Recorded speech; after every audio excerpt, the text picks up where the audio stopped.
right now on Chronicle.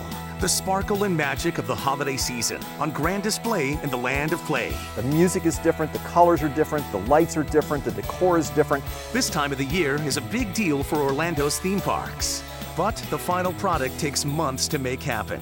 Around July, they started getting trained and they go through a pretty extensive rehearsal process. Tonight, we're taking you where few get to go, behind the scenes at 5 attractions. I can't wait to see what this looks like. Revealing This is their home. the incredible work And you wanted the behind-the-scenes secret. that goes into transforming every day You have never seen a show like this at Walt Disney World. to holiday. Welcome to Chronicle. I'm Jim Payne. We've come to the time of year when holiday lights and decor fill our homes, our neighborhoods, and our communities. And that's especially true at the world-class attractions which call Central Florida home. The theme parks spend pretty much the whole year getting ready for December and the magic this month brings. Tonight, we're peeling back the curtain to show you all that it takes to transform these famous places from everyday to holiday. Our first stop in this all-access experience is the place known for magic year-round. Walt Disney World at the holidays is a dazzling experience. Every park, hotel, and venue sees some sort of transformation. It happens through a mix of methodic year-round planning and then breakneck speed, moving from Halloween to holiday in what feels like the wink of an eye. The happiest place to spend the holidays? Walt Disney World. The park's filled with holiday hustle and bustle for a very merry celebration with Mickey, Minnie, and the gang. But to get to this, there's a mad dash that takes place overnight, not seen by guests or TV crews. Until now. WESH 2 cameras have been given the rare chance to capture how Disney holiday magic happens.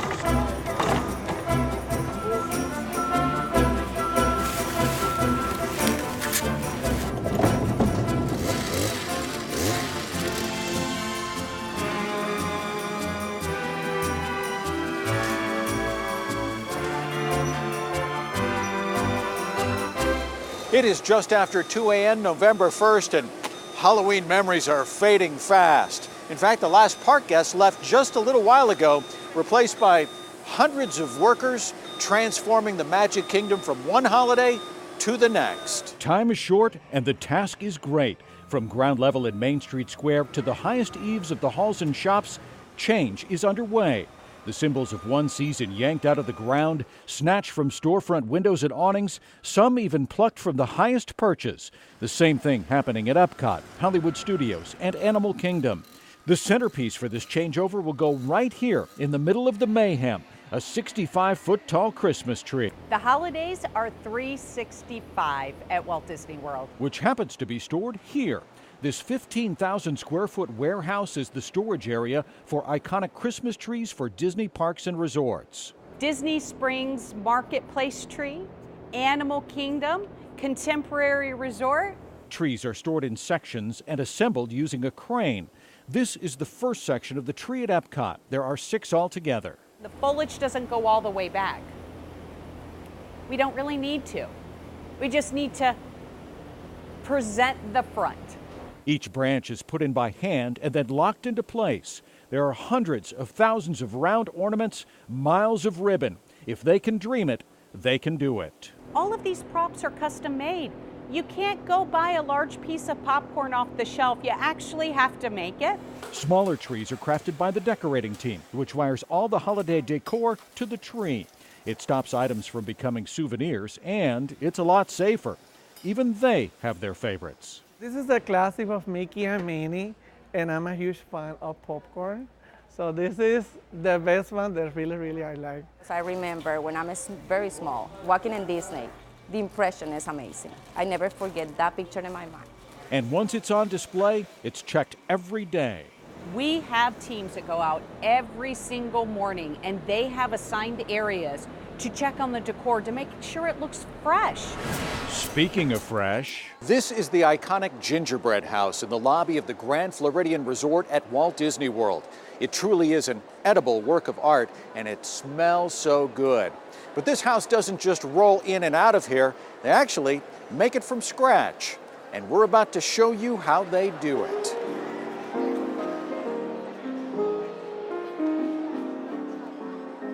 This is Disney pastry chef Christine Farmer, way up high, dusting the roof with sweet snow. She's the boss overseeing the Grand Floridian's gingerbread house, now in its 20th year. And it's a real house, constructed to building code. There's electrical too. But the siding is what gets everyone salivating. 5,089 pieces of authentic Austrian gingerbread. Every single siding piece and shingle is backed in chocolate, and then it's applied to the structure with royal icing. These characters are made out of white chocolate and hand painted by our cast. It's really a gigantic piece of art, isn't it? It is, yeah. For more than 2 months, a team of pastry cooks spent 840 hours to mix, cut, bake, and construct the house and its components. Once on the hotel floor, it's 5 full days from start to finish. From bare frame to hand-painted cocoa butter artwork over the doors, exacting in its detail. Snowflakes with a dab of liquid white chocolate backing and a quick blast of icy cold to make it stick. If you don't take your time with it and press every piece on, they can start to slide. Ooh, And can't that have is that. a nightmare. Can't have that. So, Santa Claus. Yes. I hear he weighs about 200 pounds. He's solid chocolate, yes. All hand painted. There are lots of tiny finishing touches that you might not notice unless you linger a little. Savor every section. One in particular is a fan favorite. There are hidden Mickeys around the house, 20 each. We add a new Mickey for every year that we're open. We have guests that book their vacations around this house being built. They want to watch, they want to sit in our lobby and sit in our dining hall to see this happening. It's a lot of hard work for our cast, but they so much enjoy it. We are closing in on 4 a.m. Just a few flickers of Halloween left here on Main Street, but for the most part, Christmas is taking over. In fact, these two guys are installing a wreath on top of the lamppost right here, and they're actually bolting it into place. And then right behind them, the gift shop. Window getting a makeover, holiday themed of course. They even swapped out the glass there earlier tonight. And right down the road, Cinderella Castle, they're even testing out the lights right now. Forklifts on Main Street moving heavy things. Ladders and planters and people with wings. Big cherry pickers rolling here, rolling there. More last-minute instructions. Poinsettias, use care. Workers on ladders plotting their next move. Just 2 hours left and so very much to do. Wreaths adorned with citrus all the way down Main Street, ready to welcome everyone they meet. Plenty of lampposts adorned green and red. There's fluffing and turning while dreaming of bed. Bright lights and big noise, hard hats of yellow. It's getting quite late, no time to be mellow. Wreaths of garland roll in, jack-o'-lanterns out of sight. Even Mickey Mouse bearing gifts, his bag stuffed quite tight. So away with the pumpkin decorations, carried off in a crate. A lot of hurry up and wait, but whatever, don't you run late.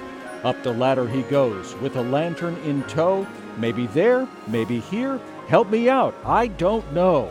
And the orange and gold bunting, get away from here. A smile and a chuckle as the end draws near.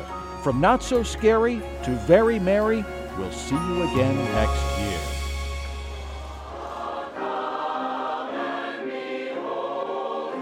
We're not done with Disney yet. Later, inside the making of the Candlelight Processional Choir. Can you say hello and happy holidays to everybody?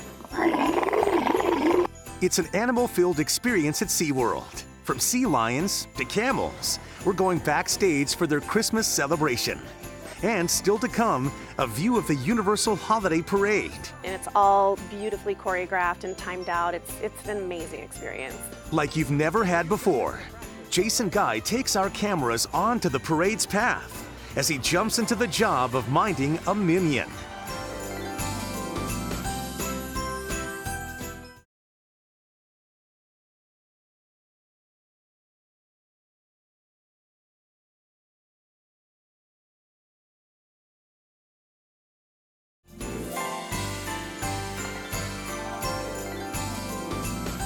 Animals, ice skaters, and a whole lot of lights. SeaWorld's Christmas celebration really has something for everyone. Jasmine Bailey takes us on a guided tour of how the theme park brings the holiday season to life. Millions of dazzling lights, ice, incredible talent, animals. With all that, SeaWorld Orlando makes sure it's Christmas every day at the theme park. Literally. December 31st, we start moving pieces out, right? Well, from that point on, we are rehabbing, we're checking everything, we're getting it prepped for next year. SeaWorld's Christmas celebration is just a month and a half long at the park, but to pull it off. Back here, you see a lot of work that is still ongoing. With Creative director Steve Welch says it's all hands on deck all year. And what's Christmas without trees? Crew members spend months fluffing them and making sure each light works. Some are massive, while others appear to float. It's over 100 trees that go out on the lake. They're all lit, and they require a lot of work. Welch is talking about the park's iconic sea of trees. It's a forest that sparkles, switching colors and even designs, all choreographed to the music and shows dotting SeaWorld's Central Lake. We were taken on a boat tour through the trees, something guests don't get to do. At night and up close, it was an incredible experience. But our boat captain was focused on any flickers, mapping and tracking how the trees synced up, looking for any issues before opening night. He leads a team of tech experts who've also GPS marked every tree, so if there's a glitch, it can be found and fixed fast. Back at the warehouse, it's a holiday hideaway chocked full of shiny bulbs, garlanded crates, and candy canes wrapped with care. Amidst all those ornaments, we got the scoop on some Easter eggs for SeaWorld fans. Not many people know this, but a snow fluke is actually a killer whale silhouette. There's the tail, right? So the snow fluke is embedded in a lot of our different trees and decor items.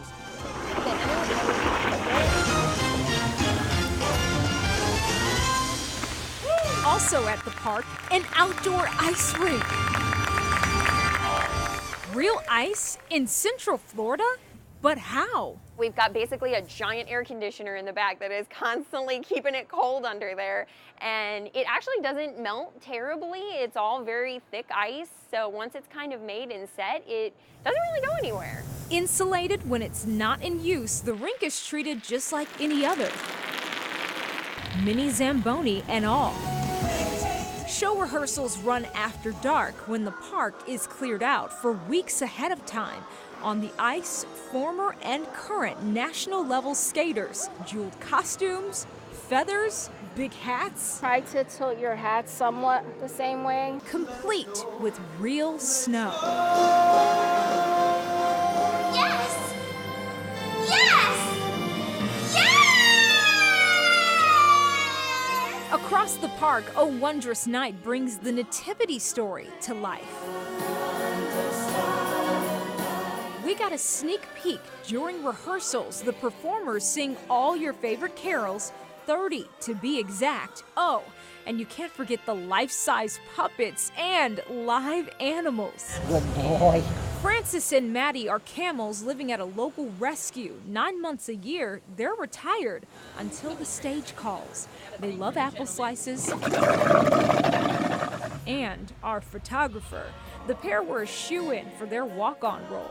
The audition process for the humans, however, was a lot harder. You are now all in consideration for the decorating excited elf recruits. Weeks of auditions brought phenomenal talent from across the U.S. From what we saw, the caliber of the final cast doesn't disappoint. For Santa to visit, you must decorate! And it wouldn't be Christmas at SeaWorld without Clyde and Seymour. Their countdown to Christmas show is a classic. I met two of the stars during rehearsals. Try again and get that banner! In the show, they're racing against the clock before Santa's arrival. Trying trainers work year-round with the mammals on new tricks, rewarding them with fish, jello, or a back scratch for a job well done. This is Clark, who, by the way, is 9 feet long. He kept us quite entertained during our visit, but he's not the only star of the show. They see the 2 that are on stage, but they don't know a lot of the times that we have 11 different animals that actually partake in the show back there. And some of them know the entire show, and some of them are just learning it. Maybe they know one part, so they switch in and out. For the past 10 years, Brendan Curl has built a strong relationship with him and says the audience will be able to see that on stage. I see you look him directly in his eyes. Is that a technique? That is one of the things that we look for in our animals is attention. So he's really paying attention to me right now. He's looking at my eyes, I'm looking at him, and when I look at him, he knows that I'm paying attention to him, and I know that he's paying attention to me when he's looking at me. So many dedicated workers, so many months of planning. But at SeaWorld Orlando, there's just one vision. We want to be spectacular, but an even bigger part of it is to touch the heart and to resonate with our guests emotionally. All right. Can you say happy holidays, everybody? If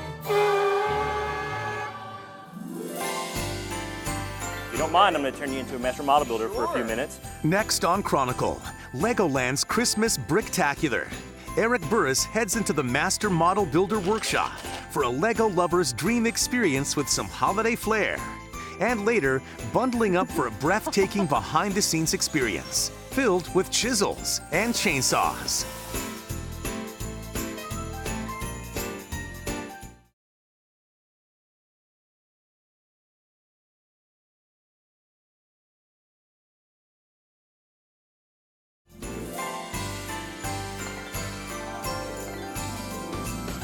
They're a distinct holiday gift for children of all ages, Legos. For years, these distinct tiny bricks have been the building blocks for the imaginations of countless children. With a theme park all their own just south of Orlando, Legoland goes all out for the holidays. We sent Eric Burris to find out what it takes to assemble all things holiday completely from Legos.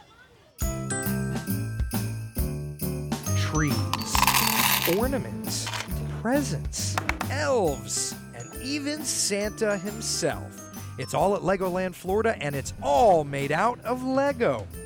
We've been given special access to the Master Model Builders Workshop at Legoland, Florida, where they design, build, and maintain every Lego item you see in the park. What you're looking at is a portion of our Lego stock. My tour guide today is Sam. He's in charge of the shop, and as you can imagine, his job just as cool as it sounds. We have anywhere from 500,000 to 1 million different Lego pieces in this shop at any given time. We're surrounded by bins, bags, and boxes of every Lego piece, shape, and shade they make. Not everyone gets to see this room, let alone hang out in here, so as you can imagine, we wasted no time asking for all the behind-the-scenes scoop. Namely, how do you build all this stuff? We have 2 different ways. Our old style would actually be prototyping. So we would go to our shelves and we would get pieces that we think we would be able to use. Grab it. And we would just start building. We would just trial and error. We would build a prototype. Wow. And then we would be able to build just a small version of something. And if we needed something, say, 6 foot tall, we would build it maybe a foot tall. But then after we had it complete and we were satisfied with it, we would be able to enlarge it. We would be able to just use simple math that we promote to the kids all the time. And enlarge it, blow it up to the 6 foot that we need. That's old school building. New school? Yup, you guessed it, computers. Right. This is one of the programs that we use, and it allows us to build a Lego model virtually, if you would. Right. We're able to plug in the pieces, the different Lego elements, and get an idea of what the model is going to look at in the final state. Sure. And this is pretty neat because we can build it actually 3-dimensional. Does it also say I'm going to need 10,000 green, 4 blocks, 900 of the whites? I wish it did. I wish it did. I wish it did. Yeah, computers, there's still a certain amount of creativity and work that our master model builders need to do. Sam orders Lego by the tens of thousands to build out these designs, including that gigantic Christmas wreath we just saw on the computer. Yes. You're looking at actually 80,000 of the Duplo bricks right here. It took 4 of my master model builders about a week and a half to construct it from the ground to completion. and then another week on top of that just for the initial design. Sam let me in on this builder's secret. Anything this big in the park isn't solid Lego. There's a steel structure inside reinforcing the design and making it safe for the park guests. Okay. But smaller items That's a lot heavier than it looks. Very good. are all Lego. When we visited, this wreath was tucked away. At 800 pounds, a forklift moves it into the park for guests to experience. On the back, we actually have hidden access panels where Lego will come out and reveal a steel structure that we can connect to and lift it with a forklift. There's also a 30-foot Duplo Christmas tree. It's made of more than 270,000 bricks. Get this, a team of 8 model builders spent 6 months creating it. It's about 20 different sections that we have to assemble one on top of another all the way until the top of the tree. And I had to ask about the weather. The sun and especially the heat does play a toll to a degree. We use actually a clear coating on a lot of the models that are out there. We call it a sunscreen essentially, that we'll put on models out there that will help with the UV rays from the sun and help slow down any kind of process of fading or anything. With a healthy dose of sunscreen, the Lego decor can last a few years, we're told, but items are constantly rehabbed and replaced. Back over in the workshop, I got to play a little. Help. I got to help the model builders with holiday decor they're creating. We need probably a neighborhood of about 3,000 of these little candy canes, so I'm gonna have you just build one today. Easy peasy. Then the producers decided to test my Lego skills. The challenge, replicate one of the gifts, just like we saw under the wreath, all while they recorded. Now we're cooking, hero. Let's just say I quickly found out Lego is not child's play. And in the 23 minutes, 10 seconds it took me to whip up this gift, master model builder David built 6 mini Santas. But the whole experience left me and photographer Jacob transformed and inspired to inject some of that Lego joy into our everyday job. This really does bring the winter wonderland to Central Florida. Artistry on ice as a holiday classic comes to life. We're taking you inside the making of A Christmas Story. But next, it's a transformation sure to get you into the holiday spirit. What it takes to join the cast of Grinchmas at Universal Orlando. And I distinctly said no guests. crossing paths with the Christmas curmudgeon himself. One-on-one with the Grinch. It's next.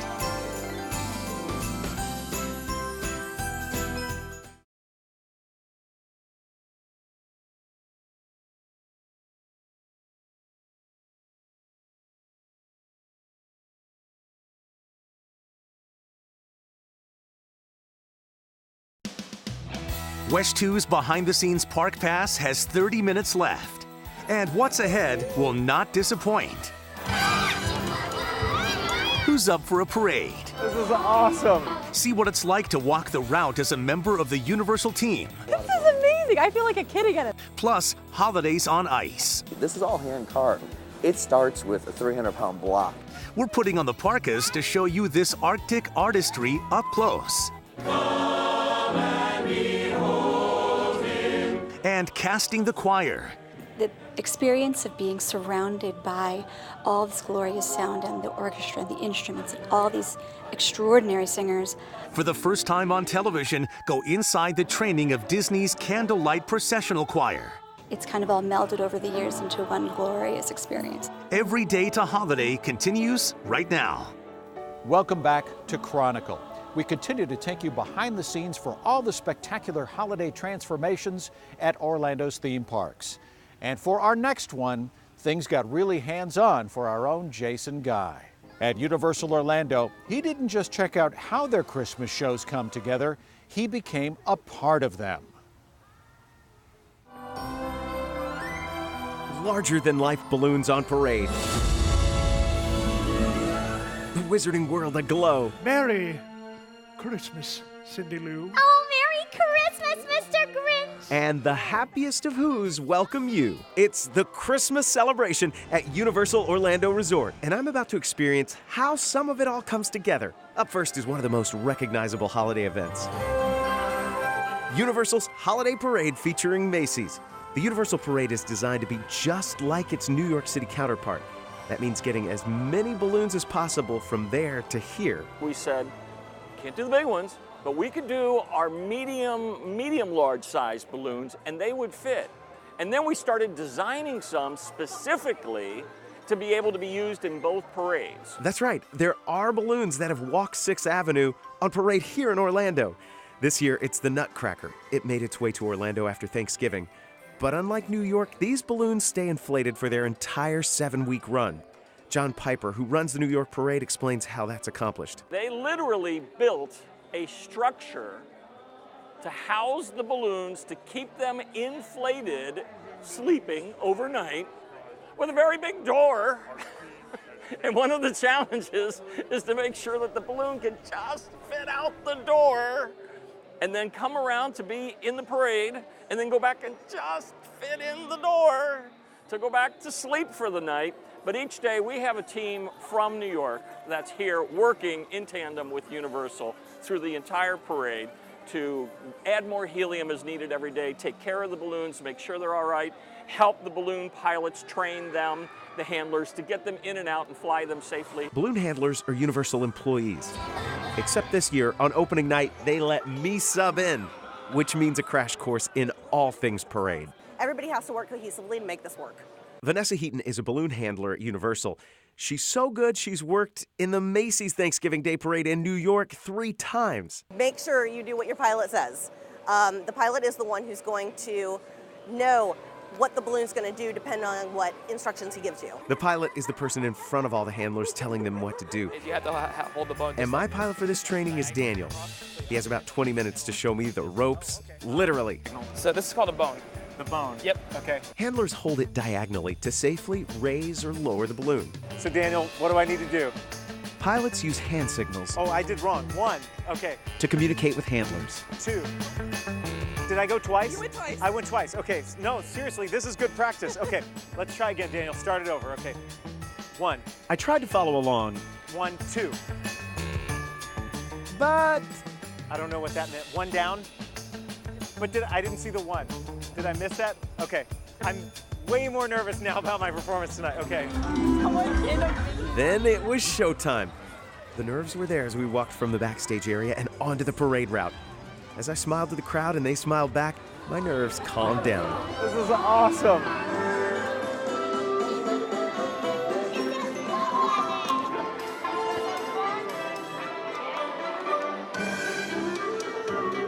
I kept my eyes on my pilot. He's easy to spot in the white jumpsuit with a green hat and orange gloves.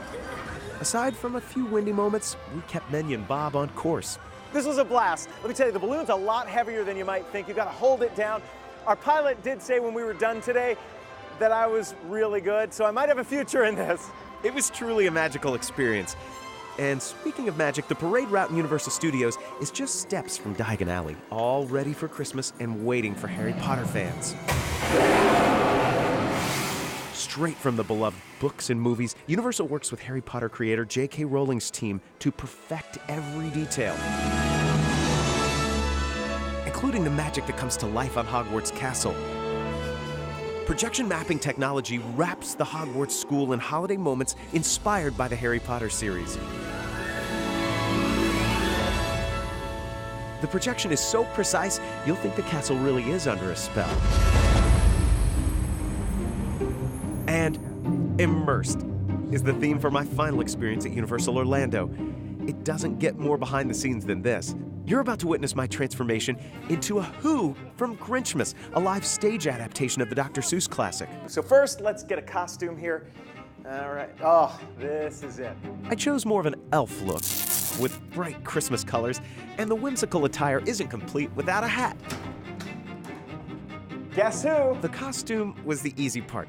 The makeup is a whole other story. Angela, am I gonna wear one of those cool noses? You are. This is gonna be you. It's gonna be applied to your face and you are gonna turn into a Who. The key is finding the perfect nose. We want it to fit snugly, but we also want it to be comfortable for you, to be able to breathe, to be able to... Does it have air holes? It does. Oh, okay. Yeah, it's got small little nostril holes right here, and we want you to be able to emote. Special glue keeps the prosthetic in place. Lots of glue. Can you open your mouth and tilt your head back just a little bit? After it's secure and the edges are smooth, a little powder. Because you can't reuse it after you rip it off, right? No, once it's done, it goes in the garbage and they get a fresh new one the next day. Angela begins painting the latex piece to match my skin color, layer upon layer. Each day, a team of makeup artists create a gaggle of Grinches and a whole lot of Whos. To pull off Grinchmas, there are 8 Who artists and there are 4 Grinch artists. So there's 12 a day. And then there's 2 beauty makeup artists. So yeah, 14 people a day. We have a couple hours to do everything, so we have to try to make it go as fast as possible. We have everything timed out, kind of down to a science. Yeah. Mixing colors, getting an exact match. A little splattering and smoothing helps match natural skin color variations. I have to give you a little rosy nose. Oh yeah, yeah. Since you live on a snowflake where it's cold. It took about an hour to complete the look. About half of that was just applying the nose. What? That is crazy. Finally, I got to see myself as a Who. So, you know, of course, the Grinch steals Christmas. Once in full makeup, it's time to visit Whoville on the set of Grinchmas. This show has a very, very special place in my heart. Robin Kelly's in charge of this production, along with the parade, but it wasn't too long ago that she was a Who too. And I played Cindy Lou's mother, Betty Lou Who. For the past 5 years, Robin's been putting her passion into directing Grinchmas. This year, the show has some new elements. One of the things I noticed is over here, we got the Grinch's lair. Yes. What is going on here? Oh, boy. I distinctly said no guests. You. What's your business here, pal? This was it. My big chance for an exclusive with the Grinch. Are you excited about all the folks coming out to see you? Excited? They're the lucky ones, let me tell you. I'm the one that's going to be treating them. Mm-hmm. Yep. Merry Christmas, everybody. From me to you. Are we through here? Can I go? Lots of things to do. Sorry to bother you. Uh-huh. Now that was over. Happy holidays! Welcome! I was ready to try out my Who-ness on the park guests. Robin prepped me a little. 364 days a year, they're getting ready for Christmas. They live for Christmas, so they're always in a rush. Yeah. What was your voice? Well, when I performed as Betty Lou Who, I was very, Cindy Lou! Cindy Lou, where are you? That kind of thing. Do the guys even go up into the higher registry? So you might want to take that a little more cool. A little more cool, but yeah. It's still gotta be cartoon. There you go. Do you like where? That's perfect. I think you're ready. Happy holidays! I spent a few minutes strolling through Seuss Landing, High five! greeting guests and posing for photos. Happy holidays! Oh, hi! Hi, guys! Just before it was time to head backstage, I met Timmy from Wisconsin. Fist bump! Yeah! He was a little unsure about meeting a Who at first, Can you give me a hug? but quickly warmed up enough Hi. to give a hug. You like the hat? Look at this! Look at that! Snag my hat! And a little reminder of what it's really all about.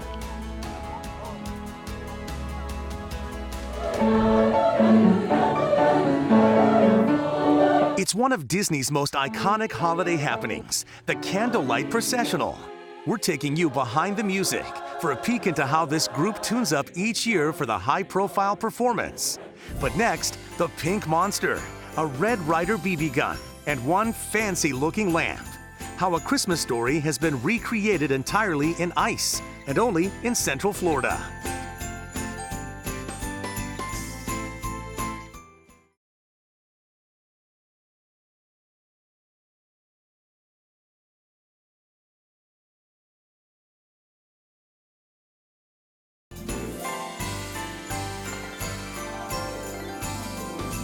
There's just something about a chill in the air that makes things feel more festive, especially here in Florida. Maybe that's why our next attraction is such a hit. Each year, the Gaylord Palms Resort takes a holiday classic and recreates it in ice. This year, it's A Christmas Story, one of my favorites. Scenes from the film, now frozen works of art and on display. And Meredith McDonough was in awe finding out what goes into building this cool experience.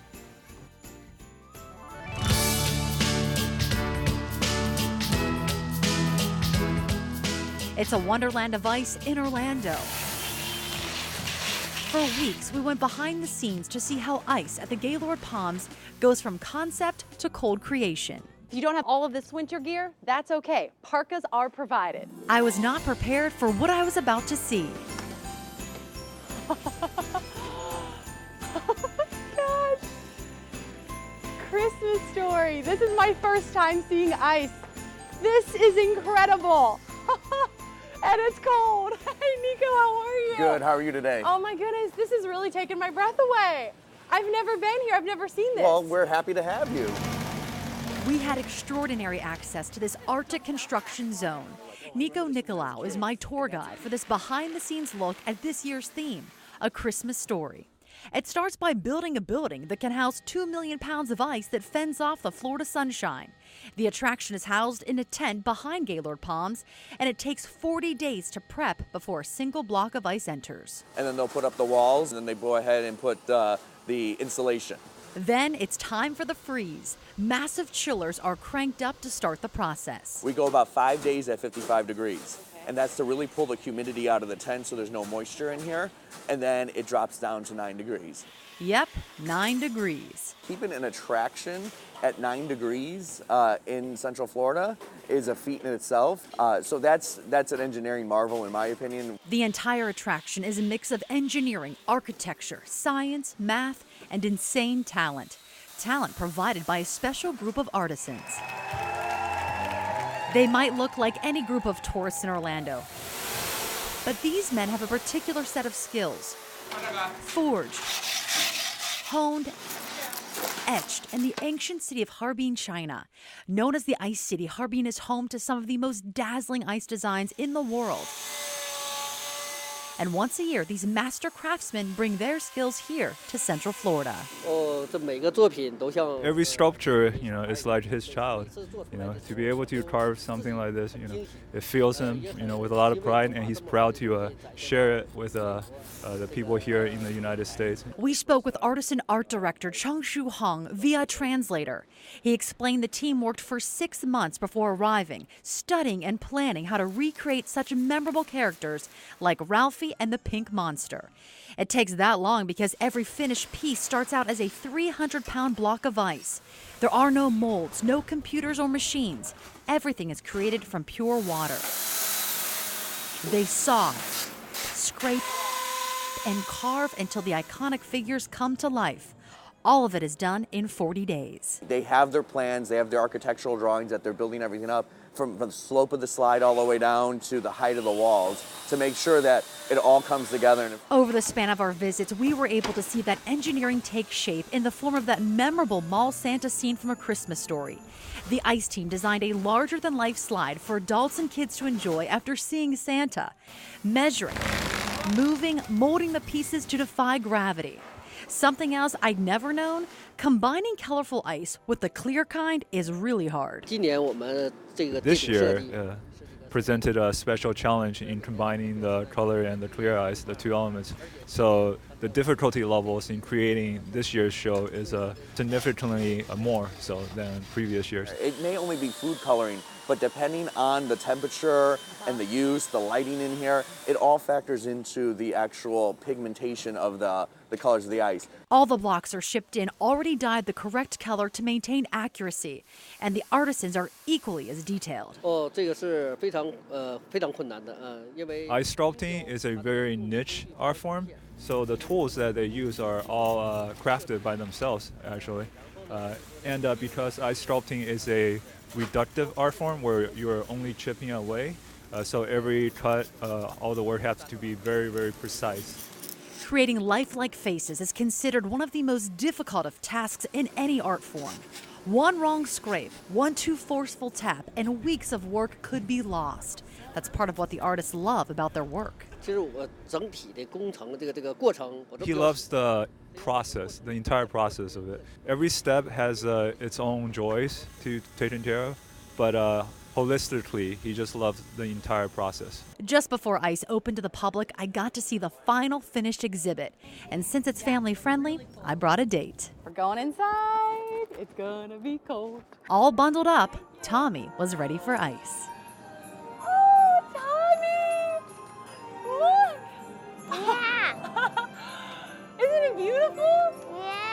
Tommy doesn't quite yet appreciate a Christmas story, but this almost 4-year-old was digging all the snow and ice.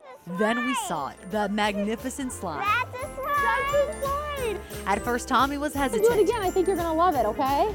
Okay. You're on your deck. That didn't last long. I stopped! Yeah! Tommy's energy was contagious. Awesome! So I got in on the fun.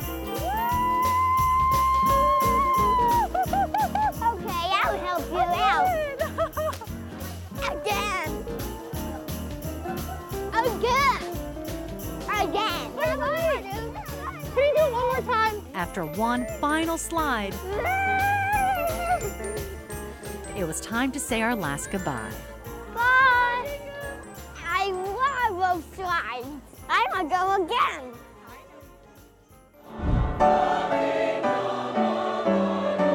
Volunteering their voices for holiday harmony. For the first time on television, meet the members of Disney's Candlelight Processional Choir and hear how they prepare for the performance of a lifetime.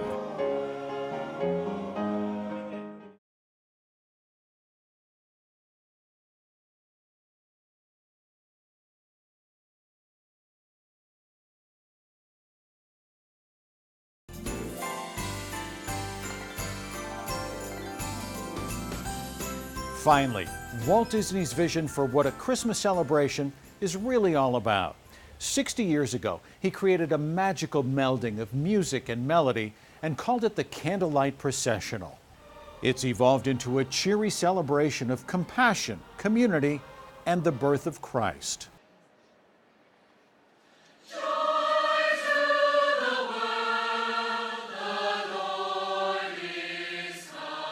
Before this can happen,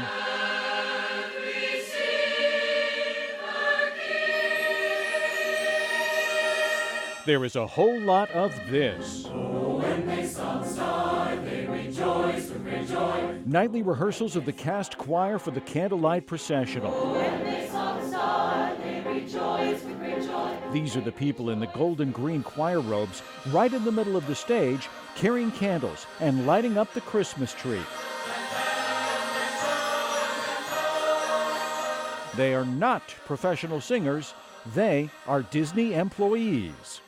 We kind of coach them to be the Christmas lights, the bulbs of the Christmas tree with their face. So we want them to be as visual as possible and still execute the music the way we've taught them. Dirk Donahue is the cast choir rehearsal conductor. Next note. This Kissimmee native started singing in this choir in 1985. Are you ever satisfied?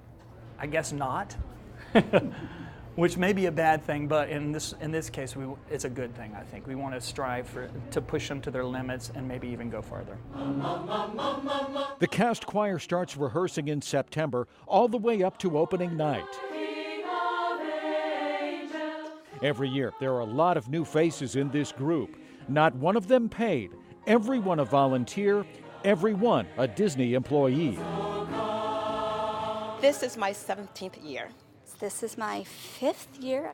This is my 2nd year, so I'm very excited to be back. This will be my 24th season. We're all family here. What are you looking for in a cast choir member?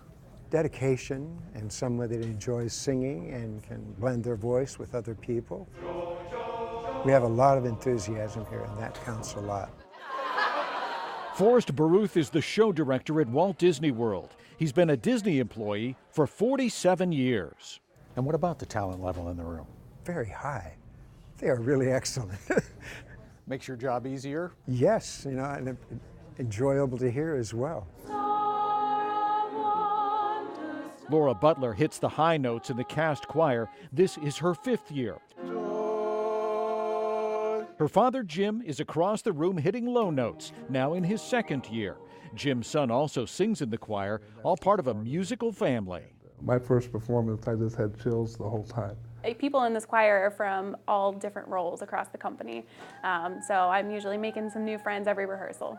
There are custodial people, there are cooks, there are bus drivers, there are corporate office people, there are execs that have been here 15, 20 years. It amazes me that they can take those people and mold them into what you see on the stage.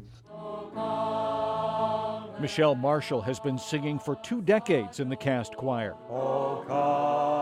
Kevin Marshall for 25 years. We have lots of wonderful memories and friends, and we feel it's truly the best show on property. In 2002, as they were singing across the choir from one another, sparks flew. They dated for a year. We had the costuming people come out, everybody was standing around, and I said, oh, this is so sweet, everybody's come to see us for the last show. And I could hear chuckling behind me. I thought, why are they laughing at me? And all of a sudden, down on one knee, and I thought, oh no, this is happening. She said make it special. I did say, well, yes, Yes, I you did. did. It was perfect. He couldn't have picked a more magical way to do it. So we got to share it with all our friends. So. Kevin and Michelle are now retired from Walt Disney World, but they are allowed to audition for the cast choir. Everyone here earns their place. Who's the better singer? Ooh.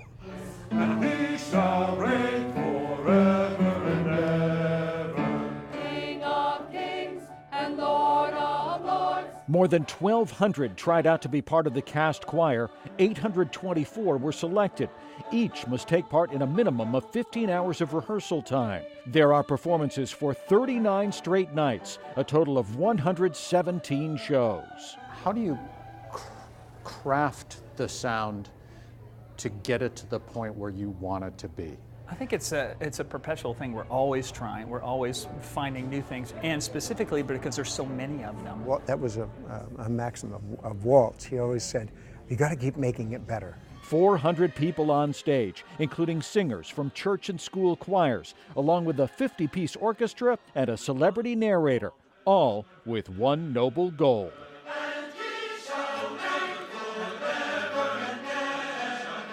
I want them to get why we're there. It's the story of Christ. It's the birth of Christ.